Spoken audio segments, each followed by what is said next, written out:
Assalamualaikum teman-teman, selamat pagi. Balik lagi di video sederhana aku. Jadi hari ini aku mau ngambil genjer lagi. Jadi buat kalian jangan bosen-bosen karena video-video aku itu kebanyakan lagi ngambil genjer. Karena emang genjer di empang bapak aku itu lumayan banyak banget. Jadi nggak cukup buat diambil satu kali. Pengennya itu diambilnya beberapa kali. Karena musim hujan juga, jadi genjernya itu cepet banget tumbuhnya. Karena kalian juga tahu anak aku yang gede itu suka banget sama tumis genjer. Jadi aku juga nggak ada bosen-bosennya buat masakin tumis genjer buat anak aku. Karena kebanyakan anak-anak suka pilih-pilih makanan. Jadi suka bingung juga buat kita orang tua mikirin setiap harinya anak-anak itu makan sama apa. Tapi di sini anak aku itu suka banget sama tumis genjer. Jadi aku juga sering banget masakin tumis genjer buat dia. Karena gampang juga masaknya,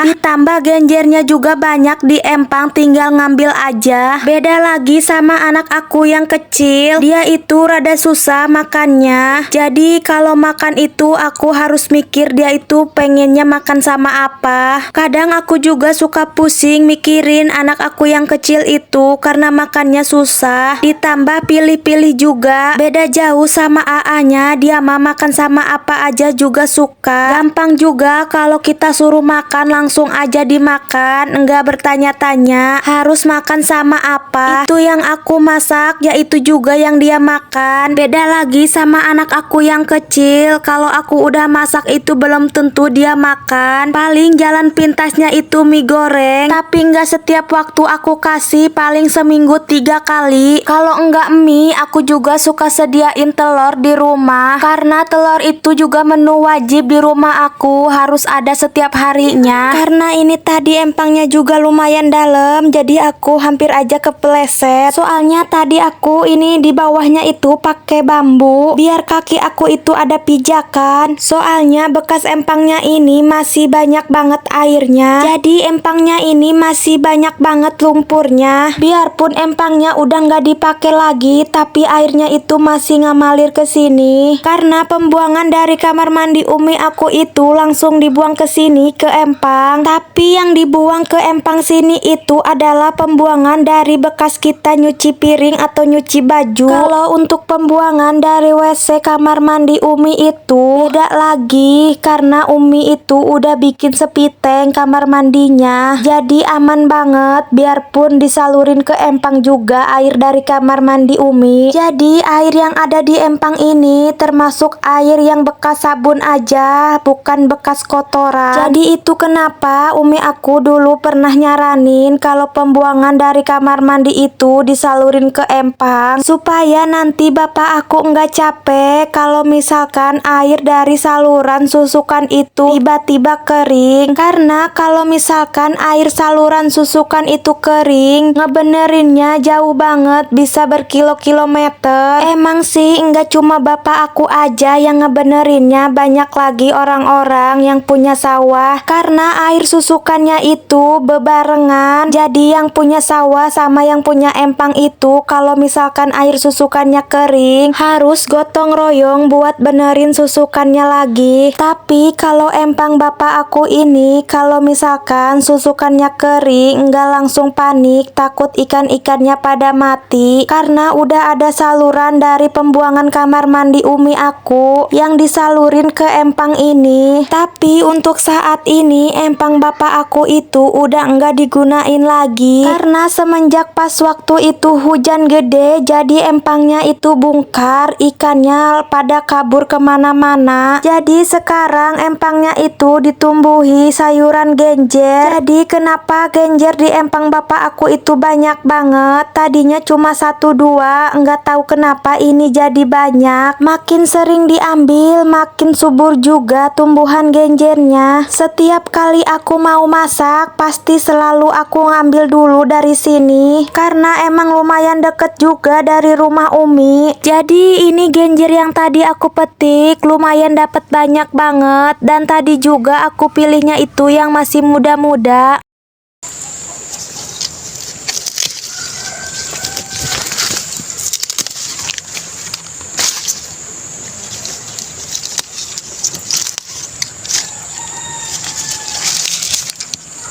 Jadi sampai sini dulu video aku hari ini. Terima kasih yang udah nonton. Tetap terus ikutin video-video aku selanjutnya.